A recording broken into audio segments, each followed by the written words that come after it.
Hi. So, for those of you, uh, admittedly not many, who've been wondering about when my collection of short stories, The City Will Love You, would be finished, I just wanted to kind of, I guess, dialogue would be the word, and also just reach out because it can get lonely when you're in the middle of trying to finish something. So it's not that I've not been writing. I'm always writing. I've been writing more poetry. Of course, I'm writing the short stories, but I'm writing very slowly with the short stories. Um, and what I want to share with you is a story called Letters to the President at the moment. And I think the reason why it's the one that's really kind of going slowly. I think the reason it's going slowly is it was a novel idea, and I decided to compress it into a short story because I came to the realization at some point that I've got all these stories to tell. And if I do them all as novels, as complex and interesting as they are, I won't get the chance to explore the breadth and depth of humanity that I want to explore in my writing career because I don't know how long I'm going to live. I hope long, but yeah. So anyway, I think I'll share a little bit from that story just so you kind of get a feel for it and let me know how it feels, if it's going well. Um, Respond by text, not text, Twitter, Facebook, something. Um, and then I think I'm close to cracking it. I've already written about 6,000 words of it, so it's already the longest short story I've ever written. But I don't want it to hit 15,000 or anything like that.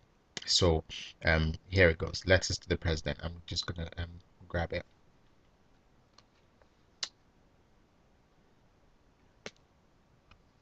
Colin had told Mr. Achero on his first impromptu visit, almost a month ago, that he had no intention of moving into temporary accommodation with his girlfriend, so that their flat could be upgraded. He had a contract, and besides, he had paid a whole year's rent in advance, as was the fashion in this bloody country. There were still 15 months to run on it. Still, the man was there again, dust motes spinning in the light above his receding hair. Mr. Achero's hairline was reminiscent of Angola's Jose Eduardo dos Santos, but he was much shorter than the life president, a lot shabbier looking too.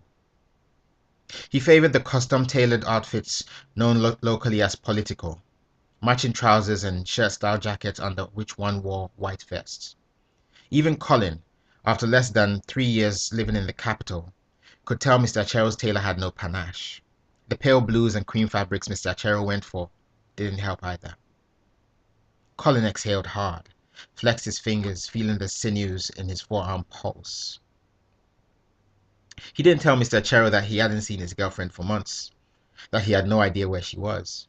Instead, he offered to consider moving into temporary accommodation if Mr. Achero would give him his deposit back during the period required for the upgrade. Mr. Achero's head jerked suddenly to the left. What do you mean? I mean, you are insulting me, not so. Mr. Achero jabbed a finger in the warm air between them and launched into a rant about Colin's white colonial attitude, how he had only arrived yesterday and wanted to act like he knew more than those who know what there is to know. Colin frowned at the man's choice of words. What was there to know? He shook his head at his own paranoia, making a mental note to lay off the local puff-puff. He knew Mr. Achero's persistence was because of the recent influx of foreign journalists into the capital to cover the political standoff that had become international headline news. The man obviously hoped that if he upgraded the flat, as he put it, he would be able to double the rent to match what other landlords in the capital were making, renting their properties en masse to the likes of Reuters, Deutsche Welle, Al Jazeera, Seven Network, I'm turning the page here, and CNN. Colin refused to be swindled in that manner. He had been living in Lubyanka too long for that. Colin had been covering one of his usual London stories for the BBC when he met the woman from the country where they named every city after a place or institution in the former USSR or USA. There had been a stabbing on the bus route 25. Luckily, the victim had survived because the bus had been right in front of the Royal London Hospital. The woman was one of the regular commuters he tried to interview. You won't get a soundbite from me, she said. Pardon? Colin lowered the microphone and glanced at his mini disc recorder. She shook her head. Look, I know the drill. You are a journalist. The victim was a black kid. I'm the only black woman on this bus. Colin stared like a stunned puppy as she raised an eyebrow. You want me to say something you can use, but it's not going to happen. He regained his composure and shrugged. Well, I'll tell you what though, she continued. This wouldn't have happened in my country. Not on a bus. Not like this. You couldn't say Colin planned what happened next. But two things helped steer the course of events. One, the woman was beautiful in the National Geographic African way, with buttocks that made him think of peaches. Two, Colin was a lifelong Afrophile. He knew where to buy suya, green plantain, goat's intestines, harissa, egusi, and cassava in London. When he started with the BBC, his dream was to anchor major news stories from the continent. But he had been there for years. Harare had come and gone. Mogadishu had come and gone. The interest in Darfur had fizzled to zero, and he was still doing London stories, albeit in what his favorite suya vendor called African London, South London. So when she said he should visit, he responded, seriously?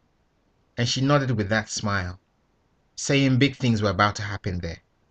It wasn't long before he was on the phone, making plans.